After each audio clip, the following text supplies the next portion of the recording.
Like, the way through heaven, like, because he died for our sins. And, like, if you don't confess that he died for our sins, then you're pretty much rejecting all his sacrifice for us. So. Yeah. I guess God hates sin, and the only way to redeem yourself is through Christ. Well, to me, it kind of means that he's the only way we can get to God, or we can get to salvation, the only way we can get to heaven. It's only through him, and it's not through anyone else or anything else or by anything else. It's just through him. Like, he's the only way you can get to heaven. And without Jesus, he's the one that died and made room for heaven for us to go. That he has saved us and he has all the power.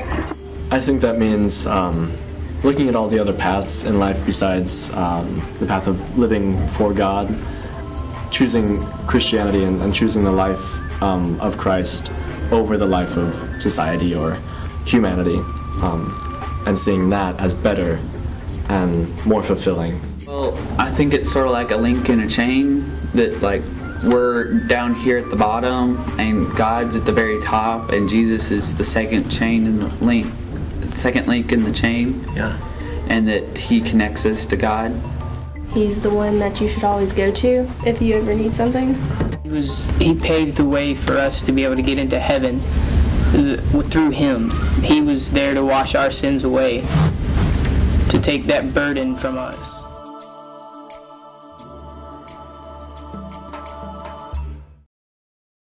Jacob, and I go to Central United Methodist. Trenera Hutchison, and I go to Greater New Life. I'm Anthony Gasway, and I go to Greater New Light Baptist Church. In Cook, and I go to First Baptist Church of the West.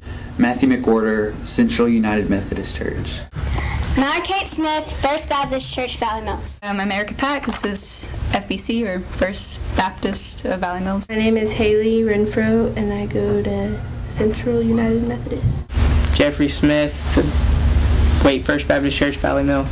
I had to think about that. It's been a while.